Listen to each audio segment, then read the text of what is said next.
ئینتەرنێت لە وڵاتی ئوسترالیا زۆرترین گەڕانی بۆ ئەنجام درراوە.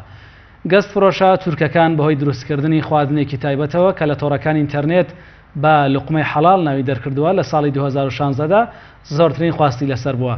خواردنەکەش لە گەس و پەتاتە و پەنیر و سۆسی تایبەت ئامادە دەکرێت.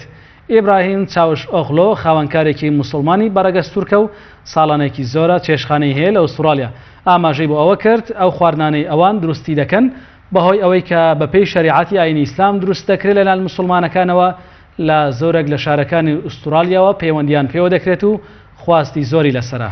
ئیبراهیم چاوژۆغڵۆ وتیشی بەهۆی ئەوەی ساڵی ڕابردوو زۆرترین گەڕانی بۆ کراوە لە ئینتەرنێت لە ئێستادا کەمپینێک دژی کارەکەی ئەوان ڕاگەیەنراوە و گروپە دژە موسڵمانەکان پێیان وایە گەڕانی خەڵکی وڵاتەکەیان بە دوای خواردنی حەڵاڵی ئیسلامیدا نیشانەی فراوانبوون و گەشەکردنی پێڕەوانی ئاینی ئیسلامە لە وڵاتەکەیاندا بۆیە هەموو هەوڵێک دەدەن بۆی ڕێگری لە کارەکەی ئەوان بکەن. بەڵام تا دێت داواکاری لەسەر خواردنەکانیان زیاتر دەبێت و هەندێک جار کڕیاران ماوەی 1 سەعات و نیو خولەک 1 سەعات و نیو لە ڕیز ڕادەوەستن تاکو نۆرەیان دێت.